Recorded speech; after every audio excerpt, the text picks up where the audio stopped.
The other thing that might annoy some people is the dance. And I went and Googled the dance in churches in Ethiopia. You know, in Ethiopia, they speak Amharic. They have an older language called Gaise. I don't know if I'm pronouncing it well. Gaise. It's older than Greek.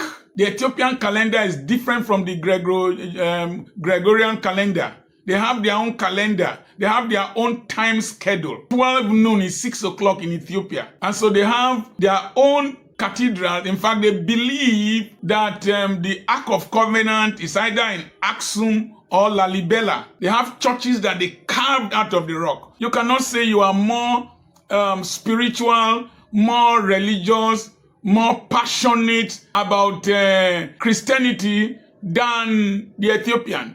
There was one of their priests or so, believers, he stood with one leg for a long time, then cut the leg off to sacrifice it as an offering. So that's Ethiopia and African Christianity. So there is a dance in Ethiopia, the Amharic dance. It's called Eskista, Eskista, Eskista dance. You dance with the chest. It's a very vigorous dance. You know, I was looking for a reason to join those who are criticizing that music. And I was also looking for a reason to justify the dance. Maybe the dance, they call it Afro gospel. Yes, we are Africans. We are Africans. And we praise God according to our African impulse, our African reaction to the movement of the Spirit, and our African foundation. The hymns were European reaction to the gospel.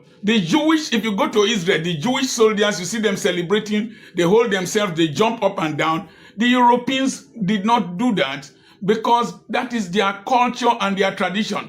The clerical collar you wear is of European creation. The Holy Communion is a European creation where you eat wafers and you drink small glass of wine. The real Holy Communion or Lord's Supper was a whole meal